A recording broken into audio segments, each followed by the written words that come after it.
முதல் நாள் இன்னைக்கு தான் தொகுதி பங்கீடு. அது தொடர்பான முதல் பேச்சுவார்த்தைக்கு அழைக்கப்பட்ட முதல் கட்சி யாரு? ஸோ அவங்களுக்கு என்ன சிக்னல் கொடுத்துருக்காங்களோ இது மற்ற கட்சிகளுக்கான ஒரு எச்சரிக்கை. அதாவது கம்மியாக தான் அனைத்து கட்சிகளிடமிருந்தும் தொகுதிகளை கம்மி பண்றதுக்கான வேலையை தான் இந்த முறை திராவிட முன்னேற்ற கழகம் பண்ண போறாங்க. விஜயுடைய ஃபேக்டர் 200% நாம் தமிழருடைய ஓட் பேங்க்ல ஒரு டென்ட் கிரியேட் பண்ணியே தீரும். அதுல மாற்றுக்கிறதே கிடையாது. நாம் தமிழர் 8% ரீடைன் பண்ணிட்டாங்கனாலே பெரிய சாதனை. நான் சொல்றேன், ஓப்பனா சொல்றேன். நாம் தமிழர் அதே 8% ரீடைன் பண்ணாங்கனாலே அது பெரிய சாதனை தான். நம்முடைய காதுகளுக்கு வரக்கூடிய செய்தி தான் இன்னைக்கு தினமலர்லயும் வந்திருக்குது. ஓபிஎஸ் வந்து திமுகவில் சேர மறுப்பு. என்ன காரணம்ங்கிறது அடுத்த வரியிலேயே சொல்றாங்க. உதயசூரியன் சின்னத்தில் போட்டியிட சொன்னதால் அது 0.43%, less than 1% தான் அவங்களுடைய ஓட் ஷேர் இருக்குங்கிறாங்க. ஒரு 0.5% வாக்குகள் வச்சிருக்கக்கூடிய ஒரு கட்சி 7 எம்எல்ஏ ஒரு ராஜ்யசபான்னு சொல்லி நெகோசியேட் பண்ணி வாங்க முடியுது அப்படின்னா, வங்கதேசத்திலிருந்து வந்தவர்கள் ஃபேக் டாக்குமெண்ட் கொடுத்து அம்மன்பாளையத்திலையும் ஊத்துக்குழியிலையும் வேலை பார்த்துட்டு இருக்காங்க. உங்களால் நம்ப முடியுதா? இங்கே வந்து சிஏவை கொண்டு வந்தது தவறு, என்ஆர்சியை கொண்டு வந்தது தவறுலாம் பேசாது. அதுக்கெல்லாம் காரணம் இருக்குங்கிறதுக்கான உதாரணம் இது. It's high alert, it's security thread.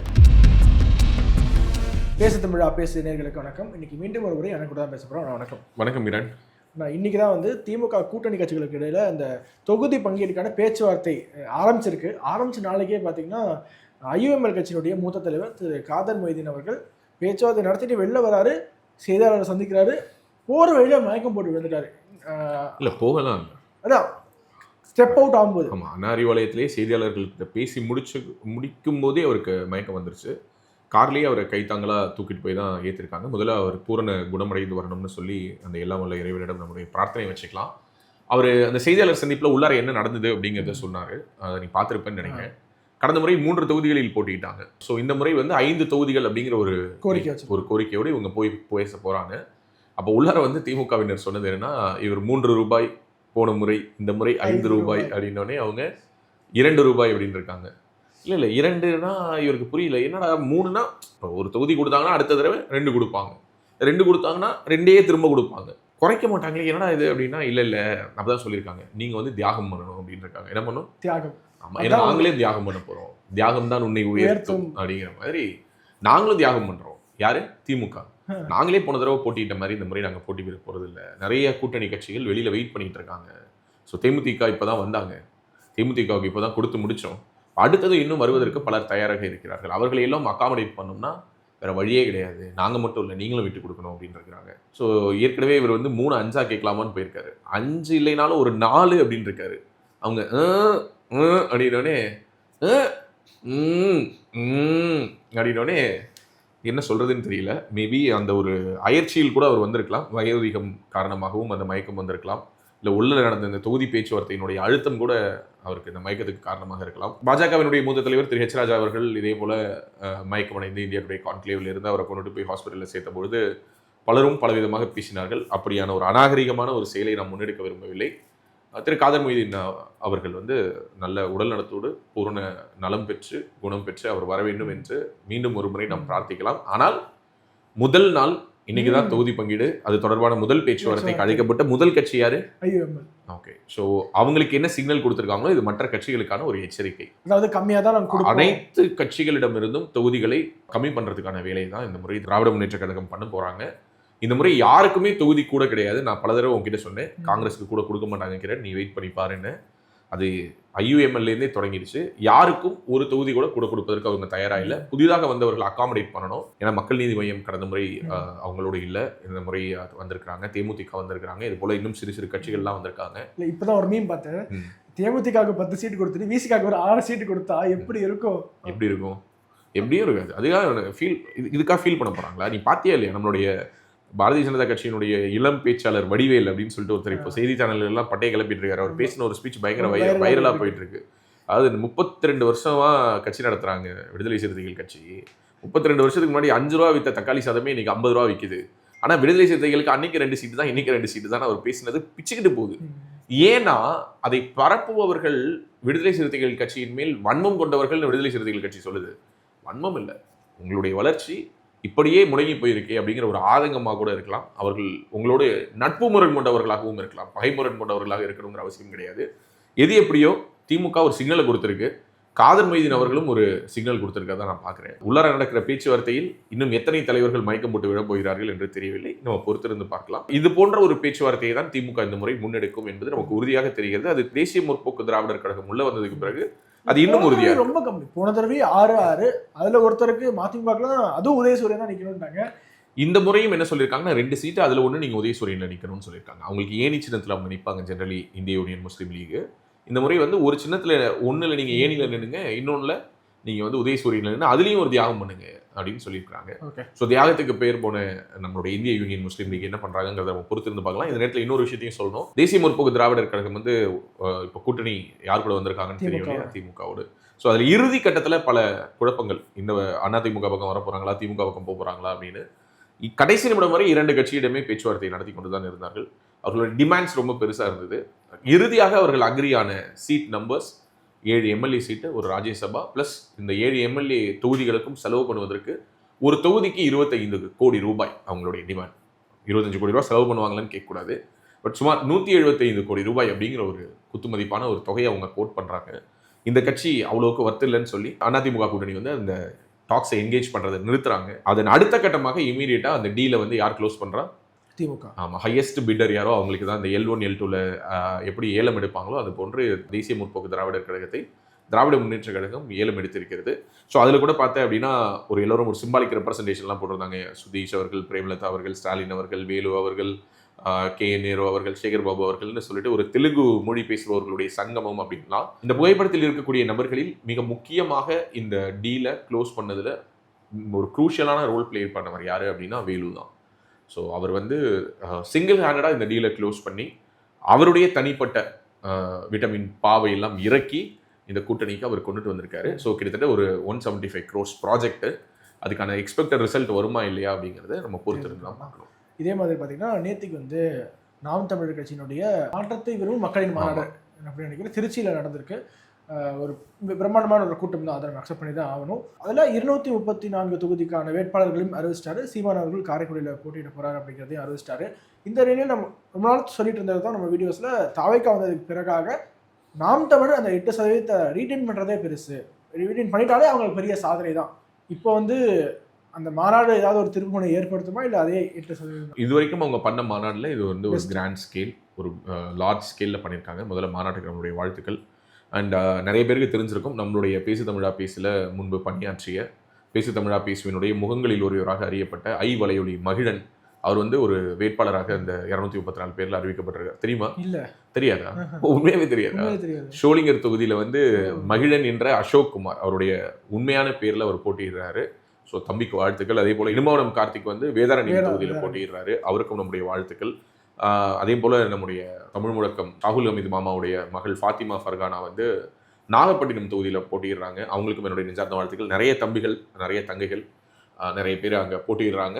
நமக்கு நாம் தமிழர் கட்சி மேலே ஒன்றும் பகையெல்லாம் கிடையாது, முரண் மட்டும்தான். அதுவுமே நட்பு முரணாக தான் நான் இன்று வரை நான் பார்க்குறேன். ஒரு விஷயத்தை என்னால் உறுதியாக சொல்ல முடியும். என்னென்னா, நேற்று அறிவிக்கப்பட்ட அந்த ஒட்டுமொத்த வேட்பாளர்களையும் பார்க்கும் பொழுது அதுக்குள்ளார ஒரு நட்சத்திர வேட்பாளர்களாக ஒரு 25 பேர் இருக்காங்க. ஒரு 234 பேரில் ஒரு 10%. இந்த 10% எவ்வளோ எடுப்பாங்க அப்படின்னா ஆவரேஜாக 30,000 50,000 வாக்குகள் வரை இந்த 10 பேர் எடுப்பாங்க. ஸோ ரஃப்லி அது வந்து பார்த்தேன் அப்படின்னா ஒரு 5 லட்சம் ஓட்டு. அவங்க கிட்டத்தட்ட 30 லட்சம் ஓட்டு எடுத்தாங்கன்னு நினைக்கிறேன் கடந்த தேர்தலில் 2021. நான் சொல்லக்கூடிய இந்த நட்சத்திர வேட்பாளர்களான இந்த ஒரு 25 பேர் வந்து ஆவரேஜாக நான் சொன்ன மாதிரி எவ்வளோ ஓட்டு எடுப்பாங்க? 30,000 50,000 வாக்குகள் வரைக்கும் எடுப்பாங்க. அதாவது ஒரு 5 to 8 lakhs ஓட்ஸை வந்து இந்த 20 வேட்பாளர்களே கன்சால்டேட் பண்ணிடுவாங்க. மீதம் இருக்கக்கூடிய 200 வேட்பாளர்களும் சேர்ந்து ஒரு தொகுதிக்கு 10,000 ஓட்டு மினிமம் எடுத்தாங்கனாலே 28 லட்சம் ஓட்டு ஆயிடுது. மீதம் இருக்கக்கூடிய 200 வேட்பாளர்களும் சேர்ந்து ஒரு தொகுதிக்கு 20,000 ஓட்டு எடுத்தாங்க அப்படின்னா 48 லட்சம் ஓட்டுகள் ஆயிடுது. ஸோ அந்த 8லிருந்து 10% சீமான் அவர்கள் திரும்ப ரீட்டைன் பண்ணுறதுக்கான வாய்ப்புகள் ரொம்ப பிரகாசமாக இருக்குது. ஏன்னா கடந்த 2021 தேர்தலில் வந்து பார்த்தோன்னா ஒட்டுமொத்த 234 வேட்பாளர்களே அதிகமான வாக்குகள் எடுத்தது வந்து சீமான் தான் நினைக்கிறேன். கிட்டத்தட்ட 50,000 வாக்குகள் எவ்வளோ எடுத்தார். அவருக்கு அடுத்ததாக பார்த்தீங்கன்னா தூத்துக்குடி வேட்பாளர் நினைக்கிறேன். அப்புறம் ஷோலிங்கநல்லூரில் எடுத்திருந்தாங்க. ஸோ 40,000 to 50,000 ரேஞ்ச் அப்படிங்கிறது வந்து ஒரு 10, அப்புறம் 30,000ல் வந்து ஒரு 20-30 தொகுதிகள் இருக்கும். ஸோ இப்படி தான் இருந்துச்சு. ஸோ அவங்க 10,000க்கு கீழே வாக்குகளே வாங்கல, அல்லது 1-2 தான் வாங்கியிருந்தாங்க. ஸோ இந்த தடவை ஆவரேஜாக அதே 10,000 ஓட்ஸ் அவங்க ரீட்டைன் பண்ணுறதுக்கு ஒரு பெரிய ப்ளஸ்ஸாக இருக்கும். பட் திரும்ப இது ஒரு விமர்சனமாக எடுத்துக்கிறதுனால எடுத்துக்கலாம். என்னைக்கு அவர் வந்து இந்த 117 ஆண்கள் 117 பெண்கள்ங்கிறத பிரேக் பண்ணி அதிகமான எண்ணிக்கையில் ஆண் வேட்பாளர்களை போடுறாரோ அன்னைக்கு தான் வந்து இந்த ஓட் பர்சன்டேஜ் ஏறும். அவங்க டம்மி வேட்பாளர்களா, அவங்கெல்லாம் வந்து விலை போனவர்களா அப்படிலாம் நான் சொல்ல விருப்பப்படல. அதில் சில பேர் அப்படி கூட இருக்கலாம், அது நான் மறுக்கவும் மாட்டேன். ஏன்னா அவங்க எந்தெந்த தொகுதிகளில் பெண் வேட்பாளர்கள் அறிவிக்கப்பட்டிருக்காங்கன்னு பார்த்தாலே அதுக்குள்ளார இருக்கக்கூடிய இன்டர்னல் கால்குலேஷன்ஸ் என்னங்கிறத நம்ம ஓரளவுக்கு அண்டர்ஸ்டாண்ட் பண்ணிக்கலாம். பட் அது எல்லாத்தையும் தாண்டி 2/3 ஆண்கள் 1/3 பெண்கள்னு அவர் இந்த ஸ்ட்ராட்டஜியை எந்த எலெக்ஷன்ல மாத்துறாரோ அன்னைக்கு தான் இந்த பெர்சன்டேஜ்ல ஒரு ஸ்பைக்கை நம்ம பார்க்க முடியும். This is number 1. நம்பர் 2, விஜயுடைய ஃபேக்டர் 200% நாம் தமிழருடைய ஓட் பேங்க்ல ஒரு டென்ட் கிரியேட் பண்ணியே தீரும். அதில் மாற்றுக்கிறதே கிடையாது. உடனே எல்லாரும் சொல்லுவாங்க, இந்த 2 லட்சம் பேர் வந்தாங்க, 3 லட்சம் பேர் வந்தாங்க, 10 லட்சம் பேர் கூட அங்கே வந்திருக்கட்டும். இந்த 10 லட்சம் பேரும் 200% நாம் தமிழருக்கான வாக்கு வங்கி தான். அதில் எனக்கு மாற்றுக்கிறது கிடையாது. அவங்க வந்து வேற ஏதோ ஒரு கட்சிக்காரனோ அல்லது வேற ஏதோ ஒரு சித்தாந்தத்தை கொண்டவனோ வேலை வெட்டி இல்லாமல் அங்கே திருச்சியில் வந்து உட்கார்ந்துருக்க மாட்டான். அங்கே கூடியிருந்த அனைத்து தமிழ் சொந்தங்களும், நாம் தமிழர் ஆதரிக்கக்கூடிய தமிழ் தேசிய சொந்தங்களுமே அவங்க அஃப்கோர்ஸ் நாம் தமிழருடைய ஓட் பேங்க் தான். ஆனால் இதுதான் உங்களுடைய ஓட்டா? இந்த 10 லட்சம் பேர் தான் உங்களுடைய ஓட்டா? இந்த 10 லட்சம் பேருக்கு ஒரு ஃபேமிலி இருக்கு, ஒரு ஃபேமிலிக்கு 3 ஓட்டு இருக்குனாலும் 30 லட்சம் ஓட்டு, இல்லை ஒரு ஃபேமிலிக்கு 5 ஓட்டு இருக்குனாலும் 50 லட்சம் ஓட்டு. ஸோ அதுதான் நான் சொன்னேன் 8 to 10% அப்படின்னு நான் காட்ச் பண்ணேன்.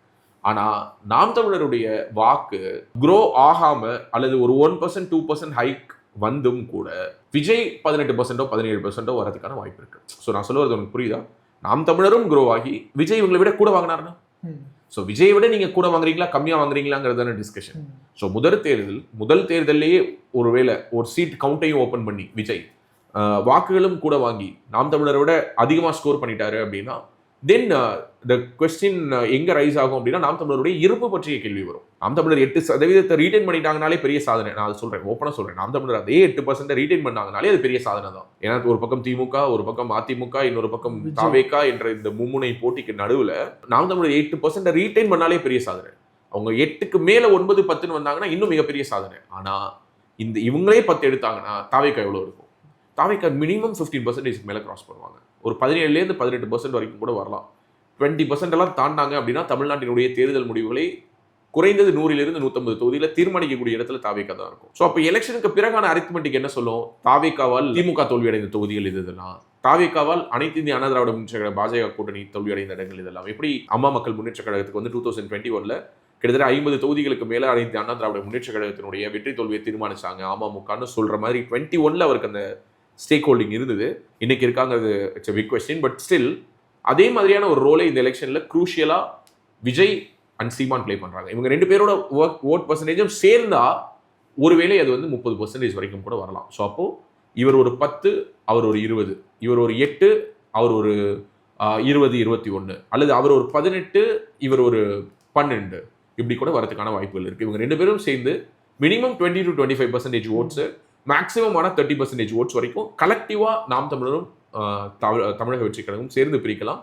ஆனால் 200% நேற்றைய மாநாடு இது போல இன்னும் 10 மாநாடுகள் நடத்தினாலும் தாவேகா வாங்குற ஓட்டு பர்சன்டேஜை விட நாம் தமிழர் கம்மியாக தான் வாங்குவாங்க. இதான் கலை யதார்த்தம். இதுதான் எல்லா சர்வேயும் நமக்கு இப்போதைய கள நிலவரப்படி, இன்றைய சூழல் படி காரைக்குடி தொகுதியில் அமமுக, பாஜக ஆகிய 2 கட்சிகளும் போட்டியிடுவதற்கு மிக தீவிரமாக ஆயத்தத்தில் ஈடுபட்டு கொண்டிருக்கிறது. அமமுகவின் சார்பாக தேர்போகி பாண்டி, பாஜகவின் சார்பாக அனைத்து பிரிவுகளுடைய இணை அமைப்பாளர் நாச்சியப்பன், சிவகங்கை மாவட்டத்தினுடைய தலைவர் பாண்டித்துறை, இது போன்ற பல பேர் அந்த சீட்டை மையப்படுத்தி வேலை பார்த்துட்டு இருக்காங்க. ஏற்கனவே நான் சொன்னது மாதிரி தேர்போகி பாண்டி அமமுக சார்பாக அந்த சீட்டை கேட்கிறாரு. திரு ஹெச் ராஜா அவர்களும் அந்த தொகுதியில் போட்டியிடலாம்னு முன்னாடி ஒரு ஸ்பெகுலேஷன் இருந்தது. இப்போ அவருடைய ஹெல்த் கன்சர்ன்ஸை பேஸ் பண்ணி அவர் கண்டெஸ்ட் பண்ணுவாரா இல்லையாங்கிறது உறுதியாக தெரியல. ஸோ இப்படியான ஈக்குவேஷன்ஸ் எல்லாம் இந்த காரைக்குடியை சுற்றி ஓடிட்டு இருக்கு. இன்னொரு பக்கம் தாவேகாவின் சார்பாக வேட்பாளர் பிரபு, அவர் வந்து ஏற்கனவே சமூக ஊடகத்தில் மிகவும் பிரபலமானவர், செலவும் பண்றாரு, தொகுதிக்குள்ளார தன்னை மக்களிடையே கொண்டு போய் சேர்க்கவும் செஞ்சிருக்கிறாரு. சீமான் அங்கே நிற்கும் பொழுது அந்த தொகுதியின் மேல் தாவேகா இன்னும் அதிகமாக கவனம் செலுத்தி சீமான் வாங்குற வாக்கை விட ஒரு வாக்காவது பிரபு அதிகமாக வாங்கிடணும்னு முயற்சி எடுப்பாங்க. ஸோ சீமான் குறைந்தபட்சம் 50,000 வாக்குகளை காரைக்குடி தொகுதியில் அசால்ட்டாக கிராஸ் பண்ணுவார். பிரபு 30,000 to 40,000 வாக்குகள் வரைக்கும் கிராஸ் பண்ணுவார். காரைக்குடி தொகுதியினுடைய நம்பர்ஸையே நம்ம பார்த்துடலாம். இப்போ சிட்டிங் எம்எல்ஏ பார்த்த அப்படின்னா திரு மாங்குடி அவர்கள், அவர் வந்து பார்த்த அப்படின்னா இந்திய தேசிய காங்கிரஸின் சார்பாக போட்டியிட்டு அவர் இந்த தொகுதியில் கடந்த 2021 தேர்தலில் வாங்கிய வாக்குகள் 75,000 ஓட்டு. அவருக்கு அடுத்த இடத்துல திரு ஹெச் ராஜா அவர்கள் 54,000 ஓட்டு. அவருக்கு அடுத்த இடத்துல அமமுக 44,000 ஓட்டு. ஸோ இவங்க 2 பேரோட ஓட்டையும் சேர்த்து பார்த்தோம் அப்படின்னா 98,000 99,000 ஓட்டு.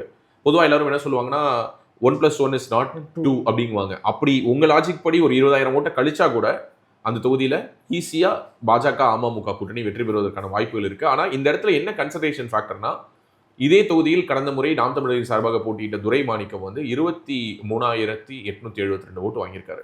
ஸோ ரஃப்லி 3 லட்சம் வாக்காளர்கள் இருந்த ஒரு தொகுதி இப்போ எஸ்ஐஆரில் கிட்டத்தட்ட 70,000 வாக்குகள் வரை நீக்கப்பட்டிருக்கிறதா செய்திகள் வருது. 2,30,000 2,40,000 வாக்காளர்கள் இறுதி வாக்காளர் பட்டியலில் இடம் பிடிக்கலாம். ஸோ ஓட்டர் டேர்ன் அவுட் வந்து 2,40,000 ஒரு 70% அப்படின்னு வச்சுக்கிட்டோம்னாலும் கிட்டத்தட்ட ஒரு 60,000 வாக்குகளை கழிச்சுட்டு பார்த்தோம் அப்படின்னா ஆல்மோஸ்ட் பார்த்தேன் அப்படின்னா 1,70,000 1,80,000 ஓட்டுகள் வரை போல் ஆகும். ஸோ 1,70 1,80 வரைக்கும் போல் ஆச்சு அப்படின்னா அந்த 1,70 1,80 நான் ஏற்கனவே சொன்ன லாஜிக் படி 50,000 வாக்குகள் வரை சீமான் எடுக்கிறாரு, ஒரு 30,000 வாக்குகள் வரை டிவிகேவை சேர்ந்த பிரபு எடுக்கிறாரு அப்படின்னா மிச்சம் இருக்கிறது 1 லட்சம் தான். அந்த 1 லட்சத்தை தான் யார் எடுக்க போறாங்க? திமுக அதிமுக கூட்டணிக்குள்ளார எடுக்கணும். ஸோ அப்போ பாஜக சார்பாக யாராவது போட்டிக்கிட்டாலும் சரி, அல்லது அதிமுக சார்பில் யாராவது போட்டிக்கிட்டாலும் சரி, இல்லை அமமுக சார்பில் போட்டிக்கிட்டாலும் சரி, அங்கு காங்கிரஸோ அல்லது திமுக போட்டிக்கிட்டாலும் சரி, very very very close and tight contest இருக்கக்கூடிய ஒரு தொகுதியாக காரைக்குடி மாறி இருக்கு. வெற்றி பெறுபவர்கள் சில 100 சில 1000க்குள்ளார லெஸ் தென் ஒரு 5,000 ஓட்டு மார்ஜின்ல தான் இந்த தொகுதியினுடைய வெற்றி தோல்வி தீர்மானிக்கப்படுது. 4 வேட்பாளர்களுக்கு நடுவுலயே அவ்வளவு வித்தியாசம் இருக்காது. 4 வேட்பாளர்கள் இப்படி இருப்பாங்க. ஆமா, அதாவது 1 2 3 4ல ஈக்குவலா 4 பேருமே 50,000 ஓட்டுகள் வரைக்கும் கூட எடுக்கலாம். அதுக்கான பொட்டன்ஷியல் இருக்கக்கூடியவங்க தான். சீமான் ஒருவேளை ஒரு 65,000 ஓட்டு எடுத்துட்டாரு அப்படின்னா சீமான் இந்த முறை வெல்வதற்கான வாய்ப்பு இருக்கு. ஸோ அவர் 65,000 ஓட்ஸ்குள்ளார அவரை ரெஸ்ட்ரிக்ட் பண்ணக்கூடிய ஃபேக்டர்ஸ் என்னங்கிறதுல தான் இந்த 2 பிரதான கட்சிகளும் ஒர்க் பண்ணலாம். But there is a speculation என்னன்னா, கடந்த முறையுமே வந்து இந்த தொகுதியை வந்து யாருக்கு கொடுத்தாங்கன்னா திமுக வந்து காங்கிரஸ்க்கு கொடுத்தது. அதே போல திரு ஹெச் ராஜா அவர்களை வந்து முதல் முறையாக சட்டமன்ற உறுப்பினராக்கிய தொகுதியும் இந்த காரைக்குடி தொகுதி தான். அப்போது ஹெச் ராஜா அவர்கள் திமுக கூட்டணியில் இருந்து தான் வென்றார். 2001ஆம் ஆண்டு அப்போ திமுக கூட்டணியில் தான் பாஜக இருந்தது. ஸோ கூடுமானவரை திமுக இந்த தொகுதியில் அதிகமாக போட்டியிடுவதில்லை, கூட்டணி கட்சிகளுக்கு தான் ஒதுக்குறாங்க. தேசிய கட்சிகள் தான் போட்டியிடுது. ஸோ ஒரு திராவிட கட்சியினுடைய வேட்பாளர் அங்கு களமிறங்கி ரொம்ப நாள் ஆகுது. ஸோ இப்போ அமமுக ஒருவேளை களம் கண்டு வெற்றி பெற்றால் வந்து அது வந்து ஒரு ரீஜனல் பார்ட்டியினுடைய ஒரு ரெப்ரசன்டேட்டிவ் வெற்றி பெற்றதாக இருக்கும். அதற்கு முன்னதாக பார்த்தோம் அப்படின்னா காங்கிரஸ் எம்எல்ஏக்கு முன்னாடியும் 2016லையும் பார்த்தேன் அப்படின்னா KR ராமசாமி அவரும் காங்கிரஸ் எம்எல்ஏ தான். அதற்கு முன்பாக பார்த்தோம் அப்படின்னா 2011 CT பழனிசாமி என்ற ஒரு அனைத்து இந்திய அண்ணா திராவிட முன்னேற்ற கழக வேட்பாளர் வென்றிருக்கிறார். திரு சோழன் பழனிசாமின்னு சொல்லுவாங்க. அவர் இப்போ பாஜகவில் இருக்கிறார். அவரும் பாஜகவின் சார்பாக இந்த தொகுதியை கேட்டுட்டு இருக்கிறாரு. ஸோ பாஜகவிலும் இந்த சீட்டை கேட்பதற்கு 2-3 பேர் வந்து ஆயத்தமாகறாங்க. ஸோ இதில் ஒவ்வொருத்தவங்களுக்கும் ஒவ்வொரு ஃபேக்டர்ஸில் ஒரு எட்ஜ் இருக்குது. இப்போ சோழன் பழனிசாமி ஏற்கனவே எம்எல்ஏவாக இருந்தவர், ஒரு சீனியர், அஇஅதிமுக இருந்தவர். இப்போ நாச்சியப்பன் அப்படின்னு சொல்லி பார்த்தீங்கன்னா அவர் ஒரு ஸ்ட்ராட்டஜிஸ்ட், பேசிக்கலி பெப்பர்ஸ் டிவியினுடைய உரிமையாளர், அனைத்து பிரிவுகளுடைய இணை பொறுப்பாளராக இணை ஒருங்கிணைப்பாளராக இருக்கிறார். அதே ஊர்க்காரர், அங்கே இருக்கக்கூடிய நகரத்தார் சமூகத்தை சேர்ந்தவர். பாண்டித்துறை எடுத்துக்கிட்டேன்னா ஒரு இளைஞர், ஒரு பொட்டன்ஷியலாக ஒரு பிஜேஒய்எம்லேருந்து பேரண்ட் பாடியில் அதுவும் குறிப்பாக சொல்லணும்னா ஒரு மாவட்ட தலைவராக எலிவேட் ஆன ஒரு ஃபேஸு, ஒரு படித்தவர். இவருக்கான சில அட்வான்டேஜஸ் இருக்குது. தேர்வோகி பாண்டி எடுத்துக்கிட்டேன் அப்படின்னா அமமுகலே 2021 44,000 ஓட்டு எடுத்தவர். அவருக்கும் அந்த அஇஅதிமுகவினுடைய அந்த கன்வென்ஷனல் ஒர்க்கிங் ஸ்டைல் எல்லாமே தெரியும். க்ரௌடு மொபிலைசேஷன்லேருந்து எல்லாத்தையுமே அவரால் பண்ண முடியும். ஸோ இந்த மாதிரி அவருக்கு சில பாசிட்டிவான விஷயங்கள் இருக்குது.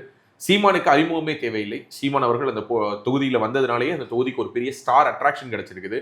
டிவிகே பிரபு ஆல்ரெடி மிகப்பெரிய அளவில் சோஷியல் மீடியாவில் வைப்ரண்ட்டாக இருக்காரு. ஸோ காரைக்குடி ஆட்டோமேட்டிக்காக ஒரு ஸ்டார் தொகுதி அப்படிங்கிற ஒரு அந்தஸ்தை பெறுது.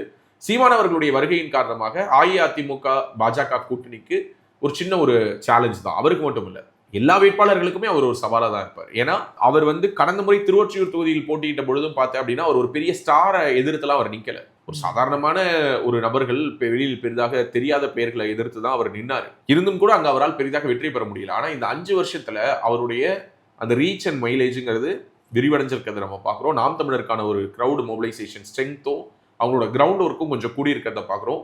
ஸோ 234 தொகுதிக்கும் போடக்கூடிய அந்த எஃபர்ட்டை நான் அடிக்கடி நாம் தமிழரோடு நெருங்கி பழகக்கூடிய வாய்ப்புகள் இருந்தபோது திரு சீமான் அவர்களிடமே சொன்ன ஒரு செய்தி தான். அதை நான் மீண்டும் ஒரு முறை பதிவு பண்ணணும்னு நினைக்கிறேன். 234 தொகுதிக்கும் வேட்பாளர் போட்டு 234 தொகுதிக்கும் நம்மளுடைய ஃபோக்கஸை ஸ்பெண்ட் பண்ணுறதுக்கு பதிலாக ஒவ்வொரு தேர்தலில், அதாவது இந்த முறை இந்த தேர்தல்னு எடுத்துப்போம், இந்த தேர்தலில் ஒரு 20 தொகுதிகள் எடுத்துப்போம். அந்த 20 தொகுதிகளில் 234 தொகுதிக்கும் செலவு பண்ணக்கூடிய தொகை, 234 தொகுதிக்கும் நம்ம போடக்கூடிய ஃபோக்கஸ், 234 தொகுதியிலையும் நம்ம இறக்கக்கூடிய மேன் பவர், ஹியூமன் ரிசோர்ஸ், இது அனைத்தையும் ஒருங்கிணைச்சு ஒரு 20 தொகுதியை ஃபோக்கஸ் பண்ணுவோம். அந்த 20ல வேலை பாருங்க. அந்த 20ல இருந்து ஒரு 2 பேரோ 3 பேரோ சட்டசபைக்கு போகக்கூடிய அந்த ரெப்ரசன்டேஷனை ஃபோக்கஸ் பண்ணுங்க. நான் அவர்கிட்ட சொல்லியிருக்கேன் பலமுறை. அதை நாங்கள் ஒரு ப்ராஜெக்ட் 234 பண்ணோம். 2, 3, 4 வெளியில கேட்கும்போது 234 தோணும். 234 இல்லை, 4 தொகுதி. இந்த 4 தொகுதிகளை தேர்ந்தெடுத்து அதில் வெற்றி பெற்றே ஆக வேண்டும் என்று வேலை பாருங்க. 4 இல்லைனாலும் அட்லீஸ்ட் எத்தனை ஜெயிக்கணும்? 3 இல்லைனாலும் எத்தனை ஜெயிக்கணும்? So 2, 3, 4 that is call project 234. இப்படியான வேலைகளையாவது செய்து ஒரு 2 பேராவது சட்டமன்றத்துக்கு போகணும். இல்லைன்னா காலமாக எல்லோரும் சொல்வது போல எவ்வளோ காலத்துக்கு தான் நீங்கள் பயிற்சி எடுப்பீங்க, பயிற்சியே எடுத்துக்கிட்டு இருந்தால் போதுமா அப்படிங்கிற இந்த கேலிகளிலிருந்து தப்பிக்க வேண்டும் என்றால் நாம் தமிழர் கட்சி இந்த முறை ஒரு தங்களுடைய வெற்றி கணக்கை தொடங்கியே தீர வேண்டும். வெளியில சொல்றது சொல்லலாம், நாங்கள் எங்கே தோக்குறோம், நாங்கள் 1ல் இருந்தோம், அப்புறம் நாங்கள் 4க்கு வந்தோம், 8க்கு வந்தோம். What is the outcome?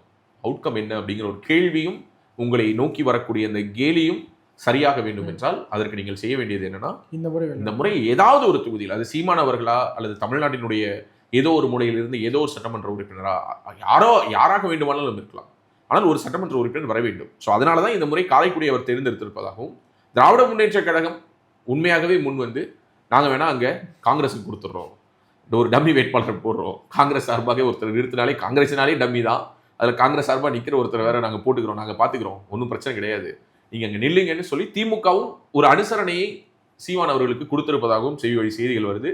இது என்னங்கிறத நம்ம ரிசல்ட் பொழுது கன்ஃபார்ம் பண்ணிக்கலாம். நேற்றுக்கு முந்தானத்துக்கு பரபரப்பாக இன்னொரு முக்கியமான செய்தி பேசப்பட்டது. முதல்வர் ஸ்டாலின் அவர்களை சந்தித்து ஓபிஎஸ் அவர்கள் வெளில வந்துட்டு செய்தியாளர்களை பார்த்து திமுக ஆட்சி நல்லா தான் இருக்குது அப்படின்னு சொன்னதோட, மீண்டும் திமுக தான் ஆட்சிக்கு வரும்போல தெரியுது என்று சொன்னது வந்து, ஒருவேளை இவர் மீண்டும் திமுகவோட இணைந்துனா கட்சியில் இணையணும் அவசியம் கிடையாது, ஆதரவு கொடுத்தோ அல்லது கூட்டணியில் இணைந்தோ அவர் செயல்பட வாய்ப்பு இருக்குது அப்படின்னு சொல்கிறாங்க. ஸோ லைட்டாக அவர் அதை ஹிண்ட் பண்ண தான் நான் பார்க்குறேன். இதுவரை அவர் ரொம்ப சாஃப்டாக ஹேண்டில் பண்ணிட்டு இருந்த டிடிவி தினகரன் வந்து ஓப்பனாகவே சொல்ல ஆரம்பிக்கிறாரு, பதவிக்காக நம்மளுடைய அரசியல் இருப்பை தக்க வைக்கணுங்கிறதுக்காக யார் வேண்டுமானாலும் எந்த இடத்தை நோக்கி வேணாலும் போகலாம், ஒரு கட்சி தொடங்குவதற்கே 6 மாதம் ஆகும், ஒரு 3 மாத காலகட்டத்தில் தேர்தலை வைத்துக்கொண்டு கட்சி தொடங்க முடியாது என்று சசிகலாவை பற்றியும் எக்ஸ்போஸ் பண்றாரு. ஓ பன்னீர்செல்வம் அவர்களை பற்றி நேரடியான விமர்சனத்தை வைத்திருக்கிறார். தமிழக பாஜகவினுடைய மாநில தலைவர் நயினார் நாகேந்திரன் சற்று எது அவருக்கு சரியான முடிவு என்று திரு ஓ பன்னீர்செல்வம் அவர்களுக்கு தான் தெரியும். ஏற்கனவே ஒரு முறை நான் வந்து மத்திய உள்துறை அமைச்சரை சந்திக்க நேரம் கேட்டேன், இவர் நேரம் வாங்கி கொடுக்கலன்னு சொல்லி உண்மையாகவே நல்லது நினைத்த திரு நயினார் நாகேந்திரனுக்கு ஒரு கெடுதலான ஒரு வேலையை பார்த்து விட்டார் ஓபிஎஸ். ஸோ அதனால இந்த முறை அப்படியான ஒரு அவப்பெயர் வந்து விடக்கூடாது என்பதற்காக ஓபிஎஸோட முடிவு எது அவருக்கு நல்லதோ அதை அவர் முடிவு பண்ணட்டும் அப்படின்னு சொல்லிட்டு ரொம்ப ஒரு பாலிஷான ஸ்டேட்மெண்ட் கொடுத்திருக்காரு. டிடிவி தினகரன் கொஞ்சம் ஓப்பனா அக்ரெசிவா ஒரு அட்டாக் பண்ணியிருக்கிறாரு. நம்முடைய காதுகளுக்கு வரக்கூடிய செய்தி தான் இன்னைக்கு தினமலர்லையும் வந்திருக்குது. ஓபிஎஸ் வந்து திமுகவில் சேர மறுப்பு, என்ன காரணம்ங்கிறது அடுத்த வரியிலேயே சொல்றாங்க. உதயசூரியன் சின்னத்தில் போட்டியிட சொன்னதால் அதிருப்தி.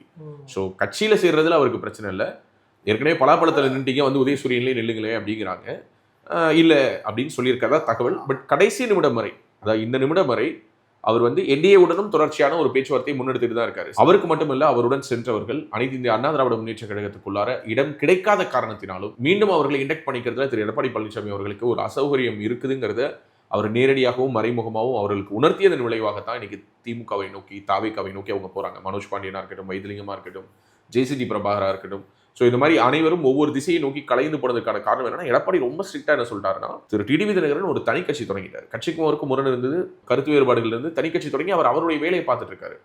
அதனால அவரை திரும்ப கூட்டணிக்குள்ளார கொண்டுட்டு வரதுல ஒரு லாஜிக் இருக்கு. ஆனா திரு ஓ பன்னீர்செல்வம் அவர்களை மீண்டும் அணிக்குள் கொண்டு வந்தால் அது தனக்கும் தான் போட்டு வைத்திருக்கக்கூடிய அரசியல் கணக்குகளுக்கும் ஒரு இடையூறாக இருக்கும். அது எந்த வகையிலையும் கட்சிக்கும் பலனளிக்காது. போதுங்கிற அளவுக்கு நிறையவே இதில் நடந்துருச்சு, இதுக்கு மேலே இதை ஒட்ட வைக்கவே முடியாது அப்படிங்கிற ஒரு இடத்திலிருந்து அவர் இதை அணுகுவதனுடைய அந்த காரணம், அந்த ஸ்ட்ரிக்ட்னஸ் தான் ஓபிஎஸ் அண்ட் டீமை வந்து டிஸ்மேண்டில் பண்ணி வெவ்வேறு இடங்களுக்கு போக வச்சது. அதே ஒரு நிலையில தான் திரு ஓ பன்னீர்செல்வம் அவர்களும் இருக்கிறார்.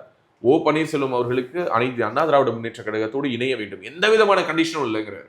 நான் நிராயுத பாணியாக எந்த விதமான நிபந்தனையும் இல்லாமல் சேர்வதற்கு தயாராக இருக்கிறேன் அவர் சொன்னதற்கு பிறகும் கூட திரு எடப்பாடி பழனிசாமி அவர்கள் அஇஅதிமுக சேர்த்துக்க முடியாது அப்படிங்கிற இடத்துல ரொம்ப கிளியரா இருக்காரு. ஆனால் எந்த ஒரு இடத்திலும் அஇஅதிமுகவில் இடமில்லை என்று சொன்ன எடப்பாடி பழனிசாமி என்ன சொல்லல, என்டிஏல இடமில்லைன்னு சொல்லல.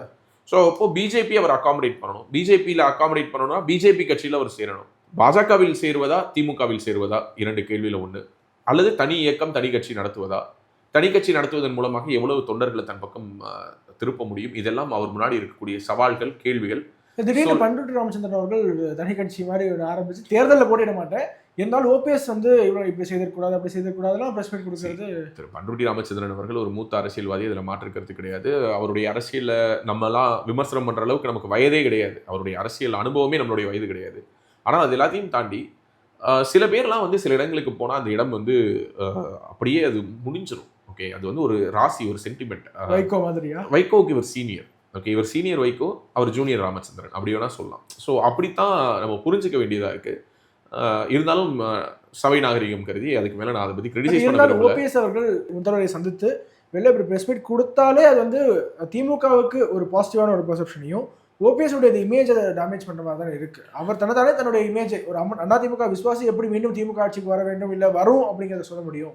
அவருக்கு முன்னாடி இருக்கக்கூடிய 2 ஆப்ஷன் தான். ஒன்று திமுகவை ஆதரிச்சு பேசணும், இல்லை அஇஅதிமுகவை ஆதரிச்சு பேசணும். எடப்பாடி பழனிசாமி அவர்களை முதல்வராக்க தயார்னு சொல்லிட்டாரு. அஇஅதிமுகவில் எல்லாரும் ஒன்று சேர்ந்துருவோன்னு சொல்லிட்டாரு. எடப்பாடி பழனிசாமி அவர்களோடு இணைந்து பணியாற்ற தயார்னு சொல்லிட்டாரு. இதுக்கு மேலே அவர் அதிமுக சைடில் சொல்றதுக்கு எதுவுமே இல்லை. ஆனால் அவர் திமுகவோடு வருவதற்கு ஒரு இணக்கமாக இருக்கிறாருங்கிறத அவர் சொல்லவே இல்லை.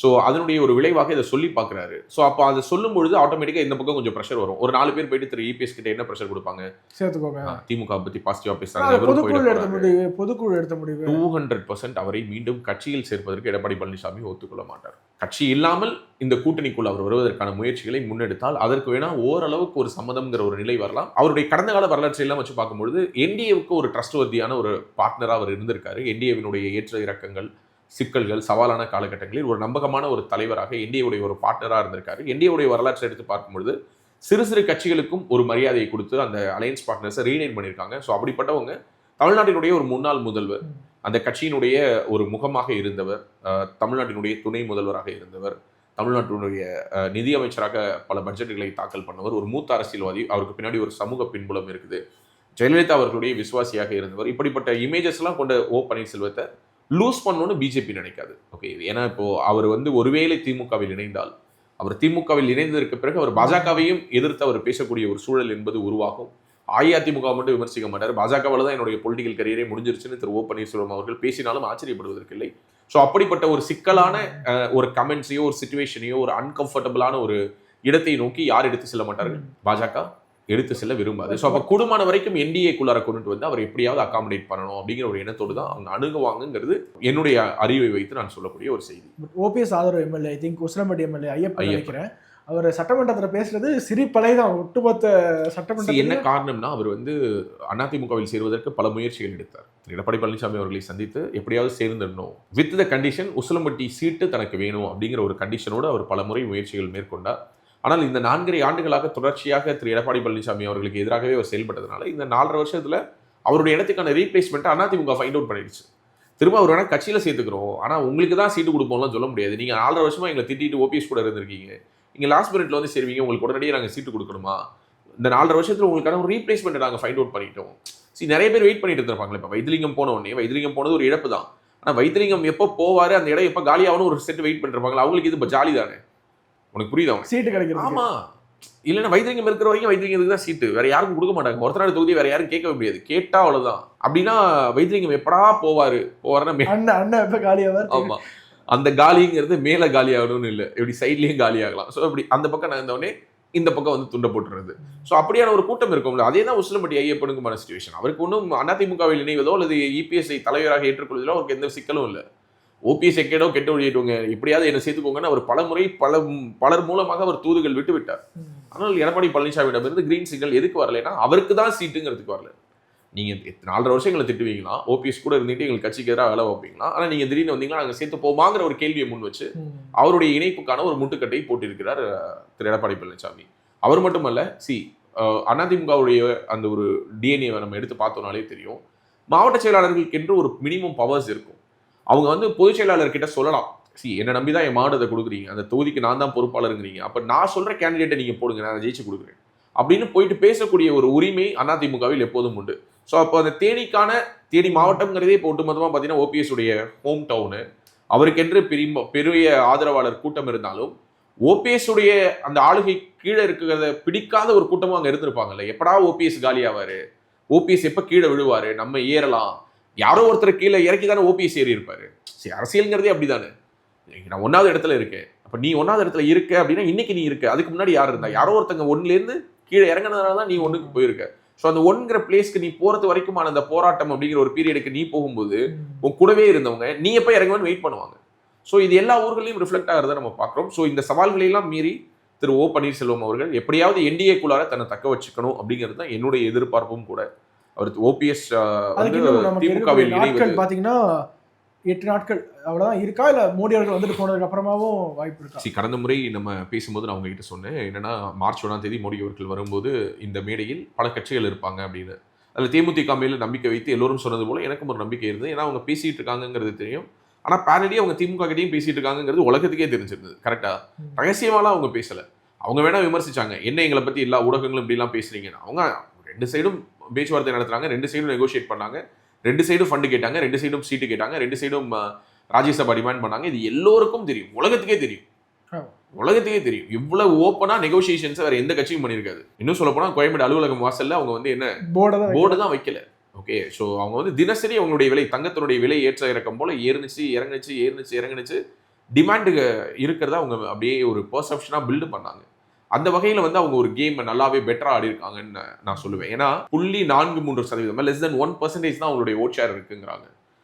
ஒரு 0.5% வாக்குகள் வச்சிருக்கக்கூடிய ஒரு கட்சி 7 எம்எல்ஏ ஒரு ராஜ்யசபான்னு சொல்லி நெகோஷியேட் பண்ணி வாங்க முடியுது அப்படின்னா இது பியூர்லி இந்த சோஷியல் மீடியாவும் இங்க இருக்கக்கூடிய ஊடகங்களும் கொடுத்த ஒரு அட்டென்ஷன் காரணமாக ட்ரால் பண்ணியோ அல்லது ஏதோ ஒரு விதத்திலோ ஒரு கேப்டன் மறைவுக்கு பிறகான அந்த சிம்பத்தியோ இந்த 2 வருடங்களுக்குள்ளார அவருடைய மகன் வந்து திரைப்படங்களில் நடிச்சதன் காரணமாக அதனுடைய ப்ரொமோஷன் ஈவெண்ட்ஸ் ஏதோ ஒரு வகையில் இந்த 2 வருஷத்துல கட்சி வந்து அவருடைய மறைவுக்கு பிறகு லைவ்லியா வச்சுக்கிட்டதனுடைய விளைவு தான் இப்போ நம்ம பார்க்குறோம். ஸோ இந்த நெகோசியேஷன் ஸ்கில்ஸுங்கிறது இல்லாமல் போயிருந்ததுன்னா இது இன்னும் படுமோசமான ஒரு நிலைக்கு தள்ளப்பட்டிருக்கும்.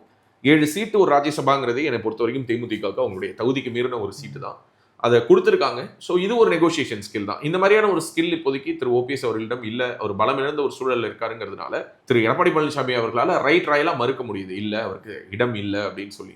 திமுகவும் அவரிடம் டிமாண்ட்ஸ் அதிகப்படுத்துறாங்க, இல்லை நாங்கள் சொல்ற மாதிரி தான் பண்ணணும், நீங்க உதயசூரியன் நிற்கணும், அது பண்ணணும், இது பண்ணணுங்கிறாங்க. என்டிஏ நான் மறுபடியும் சொல்றேன், பாஜகவை பொறுத்தவரை எல்லோரையும் அரவணைத்து செல்லக்கூடிய ஒரு கட்சி. அது பல மாநிலங்களில் உதாரணங்கள் இருக்கு, தமிழ்நாட்டிலே அதனுடைய உதாரணங்கள் நம்ம பார்க்குறோம். இவர்கள் வெல்வார்களா, இவர்களால் நமக்கு என்ன பலன் இருக்கு அப்படிங்கிறதெல்லாம் பார்க்காம தன் மூலமாக பலனடைந்தாலும் பரவாயில்லை என்று பல சிறு கட்சிகளை அணியில் வைத்துக்கொண்டு அவர்களை தொடர்ச்சியாக முன்னிலைப்படுத்திக் கொள்ளக்கூடிய ஒரு வாய்ப்பை தமிழக அரசியலில் ஒரு சூழலை பாஜக ஏற்படுத்தி கொண்டிருக்கிறது. ஸோ அவர்கள் ஓபிஎஸ்ஐ அரவணைத்து செல்வார்கள் நினைக்கிறேன். Let's wait and watch. இன்னொரு முக்கியமான நியூஸ், இன்னைக்கு பாஜகவுடைய மாநிலத்தில் இருக்கிற ட்வீட் பண்ணியிருக்காரு. திருப்பூரில் பங்களாதேஷை சேர்ந்த 6 இளைஞர்கள் வந்து சட்டவிரோதமாக நிறைய தீவிரவாத அமைப்புகளுக்கெல்லாம் உளவு பார்த்துட்டு இருந்திருக்காங்க. அவர்களை டெல்லி போலீஸ் வந்து அரெஸ்ட் பண்ணியிருக்காங்க. இப்படி தொடர்ச்சியாக நிறையா பேர் திருப்பூரில், சென்னையில், அங்கே இங்கேன்னு அரெஸ்ட் பண்ணிகிட்டே இருக்காங்க. எல்லாமே வந்து ஸ்லீப்பர் செல்ஸ், நம்ம படத்தில் பார்த்துருக்கோம். உண்மையான ஸ்லீப்பர் செல்ஸை கொஞ்சம் கொஞ்சம் அரெஸ்ட் ஆகும்போது ஒரு மாதிரி அலாமிங்காக இருக்கிற மாதிரி தோணுது. ஊத்துக்குளியில் 2 பேர், பல்லடத்தில் 3 பேர், திருப்பூர் பக்கத்தில் அம்மன் பாளையம்ங்கிற இடத்துல ஒருத்தர்னு 6 பேர் அரெஸ்ட் பண்ணியிருக்காங்க. ஸோ இது வந்து எங்கேருந்து ஆரம்பிக்குது அப்படின்னு சொல்லி பார்த்தேன் அப்படின்னா, ஒரு ஹை ப்ரொஃபைல் ஒரு காலிஸ்தானி ஜிகாதி சம்மந்தப்பட்ட ஒரு ட்ரேஸ் அதுலேருந்து ஆரம்பித்து இங்கே இருந்தபடி இவர்கள் வந்து பாகிஸ்தானுக்கு ஆதரவான ஒரு தீவிரவாத இயக்கத்திற்கு ஆள் சேர்க்கக்கூடிய வேலையில் ஈடுபட்டிருப்பார்கள் என்ற சந்தேகத்தின் அடிப்படையில் டெல்லி போலீஸ் வந்து இங்கே கைது பண்ணியிருக்காங்க. தமிழ்நாடு போலீஸ் கைது பண்ணல. ஸோ ஏற்கனவே இந்த மத்திய அரசு கொண்டு வந்த இந்த குடியுரிமை திருத்த சட்டமாக இருக்கட்டும், அல்லது இங்கே இருக்கக்கூடிய இமிகிரண்ட்ஸ், அதுவும் சொல்லப்போனால் இல்லீகல் இமிகிரண்ட்ஸ், அவர்கள் வந்து மதத்தின் அடிப்படையில் மட்டுமே அவர்களை பார்த்து கருணை காட்டுவது என்பது தவறு. அவர்கள் பக்கத்து நாட்டிலிருந்து வந்திருக்காங்கன்னா எதுக்காக வந்திருக்காங்கிறத நம்ம கண்காணிக்கணும்னு சொல்லும் பொழுது மத்திய அரசின் மேல் இவர்கள் குத்திய முத்திரை என்னன்னா, இவர்கள் இஸ்லாமியர்களுக்கு எதிரானவர்கள்னு. நான் திரும்பவும் சொல்கிறேன், என் அரசு வந்து இஸ்லாமியர்களுக்கு எதிரான அரசு அல்ல, என் அரசு தீவிரவாதத்துக்கு எதிரான அரசுங்கிற ஒரு நம்பிக்கையை ஒவ்வொரு இந்திய குடிமகனும் கொண்டிருந்தால் மட்டும்தான் நம்ம நாட்டினுடைய இந்திய இறையாண்மையை நம்மளால் காப்பாற்ற முடியும். உங்களுக்கு பிஜேபி பிடிக்குது, பிடிக்காமல் இருக்கலாம். ஆனால் பிஜேபி செய்யக்கூடிய எல்லா வேலைகளையும், அதாவது நான் சொல்கிறது மத்திய அரசு செய்யக்கூடிய எல்லா வேலைகளையும் பிஜேபி சித்தாந்தத்தோடு தொடர்பு படுத்தி பார்த்து நீங்கள் மத்திய அரசின் மேல் ஒரு வெறுப்பை உமிழ்ந்து கொண்டே இருப்பீர்கள் என்றால் அது நம்முடைய நாட்டினுடைய பாதுகாப்புக்கு அச்சுறுத்தலாக முடியலாம் என்பதற்கு இது மீண்டும் ஒரு உதாரணம். ஸோ இப்போ டெல்லியிலேருந்து வந்து அரெஸ்ட் பண்ணியிருக்காங்க பாருங்கள். தமிழ்நாட்டில் வெளிநாட்டு இஸ்லாமியர்களுக்கு பாதுகாப்பே இல்லைன்னு இதை கூட உருட்டுறதுக்கு இங்கே தயாராக இருக்காங்க. ஓகே, ஸோ இதை நம்ம ரொம்ப கேர்ஃபுல்லாக அஃப்கோர்ஸ் எடுத்துகிட்டு போவாங்க. ரொம்ப சிம்பிளான விஷயம். இன்னைக்கு தினமலரில் வந்திருக்கு, காசி அயோத்தி உட்பட ஹிந்து கோவில்களை தாக்குதல் நடத்த பாகிஸ்தான் பயங்கரவாதிகள் சதி அப்படின்னு சொல்லிட்டு. இங்கே தீவிரவாதம் அப்படிங்கிறது வந்து தீவிரவாதம் தான். அது மதத்தோடு தொடர்புபடுத்துவதை தாண்டி எந்த ஒரு மதமாக இருந்தாலும் அது மனிதர்களை மனிதம் நோக்கி நகர்த்தாமல் அது பயங்கரவாதத்தை நோக்கி நகர்த்தும் என்றால், அவர்களுடைய கைகளில் ஆயுதங்களை திணிக்கும் என்றால், அவர்களை நீ வந்து போர் நடத்து, நீ வந்து மற்றவர்களை கொன்னாவது உன்னுடைய மதத்தை நிலைநிறுத்துன்னு சொன்னால் அது என்ன மதமாக இருந்தாலும் அது தவறு. ஓகே, இதில் யாருக்கும் மாற்று கருத்து இருக்காதுன்னு நான் நம்புகிறேன். என்னுடைய மதம் அப்படி போதிக்கலைன்னு நான் நம்புகிறேன். எந்த ஒரு மதமும் அப்படி போதிக்கலைன்னு நான் நம்புகிறேன். ஸோ அப்படி இருக்கும் பொழுது வங்கதேசத்திலிருந்து வந்தவர்கள் ஃபேக் டாக்குமெண்ட் கொடுத்து அம்மன்பாளையத்திலையும் ஊத்துக்குழியிலையும் வேலை பார்த்துட்டு இருக்கான். உன்னால் நம்ப முடியுதா? நீ எங்கேயோ பார்க்கக்கூடிய ஒரு வட மாநிலத்தை சேர்ந்த அப்படின்னு தான் நம்ம நினைக்கிறோம். ஏன்னா எந்த மாற்று மொழி பேசினாலும் அவன் வட மாநிலத்தவன் இருக்கணுங்கிற அவசியமே கிடையாது. அவர்கள் வட மாநிலத்தவர்களாக இல்லாமல் யாராக கூட இருக்கலாம், வெளிநாட்டவர். வெளிநாட்டவராக கூட இருக்கலாம். ஸோ நம்மளை பொறுத்த வரைக்கும் வங்க மொழி பேசுறாங்களா, உருது மொழி பேசுறாங்களா, அல்லது அவங்க வந்து ஹிந்தி பேசுறாங்களாங்கிறதே நமக்கு தெரியாது. ஓகேவா? நமக்கு தெரிஞ்சதெல்லாம் தோடா தான். அது சலூன் கடையில் போயிட்டு முடி வெட்டுறவன் வந்து ஒரு பங்களாதேஷி கூட உனக்கு முடி வெட்டலாம், உனக்கு தெரியாது.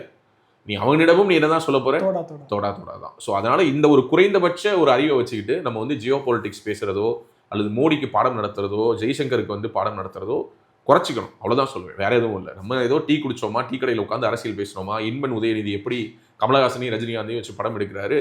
ரஜினியும் கமலும் கிட்டத்தட்ட 50 ஆண்டு கால அரசியல் பொது வாழ்க்கை கொண்டவர்கள் கேவலப்பட்டு போய் இன்பன் உதயநிதி தயாரிக்கிற படத்துல சேர்ந்து நடிக்கிறாங்களே நினைச்சு வெக்கப்படணும். இதை பத்தி பேசு, இது சுவாரஸ்யமா இருக்கும். சரியா? அதோட நிறுத்திக்கும். அதை தாண்டி இங்க வந்து சிஏவை கொண்டு வந்தது தவறு, என்ஆர்சியை கொண்டு வந்தது தவறுலாம் பேசாது. அதுக்கெல்லாம் காரணம் இருக்குங்கிறதுக்கான உதாரணம் இது. It's high alert, it's security thread. Tamil Nadu police என்ன செய்து கொண்டிருக்கிறது, இதை அனைத்தையும் கவனிக்காமல்ங்கிற ஒரு கேள்வியும் சேர்த்து தான் டெல்லி போலீஸினுடைய கைது எழுப்பது. இந்த கைதை செய்திருக்க வேண்டியவர்கள் யார்? தமிழ்நாடு போலீசார். தமிழ்நாடு போலீசார் செய்யாத காரணத்தினால் அல்லது தமிழ்நாடு போலீசார் இதை கவனிக்காத காரணத்தினால் டெல்லி போலீஸ் வந்ததாங்கிற ஒரு கேள்வியை இப்போது பொதுமக்கள் எழுப்ப தொடங்கி இருக்கிறார்கள். தமிழ்நாட்டுக்குள் இப்படியான ஊடுருவல்கள் எங்கெங்கெல்லாம் நிகழ்ந்திருக்கிறது என்பதை நாம் கவனமாக பார்க்க வேண்டிய, பரிசீலிக்க வேண்டிய, பாதுகாப்பை உறுதிப்படுத்த வேண்டிய காலகட்டத்தில் நாம் இருப்பதாக நான் உணர்றேன். மீண்டும் பேசணும். நன்றி. உலக தமிழ் சொந்தங்களுக்கு வணக்கம். நான் ராஜவேல் நாகராஜன். பேசு தமிழா பேசு வலையொலியுடைய வளர்ச்சிக்கு நீங்களும் உறுதுணையாக இருக்கணும்னு நினச்சிங்கன்னா இந்த வீடியோடைய டிஸ்கிரிப்ஷனில் இருக்கக்கூடிய ரேசர் பே லிங்கை கிளிக் பண்ணுங்கள். அந்த லிங்க்கில் போயிட்டு உங்களுக்கு விருப்பமான தொகையை பேசு தமிழா பேசுவனுடைய வளர்ச்சிக்கு உங்களுடைய பங்களிப்பாக நீங்கள் கொடுக்கலாம். நன்றி, வணக்கம்.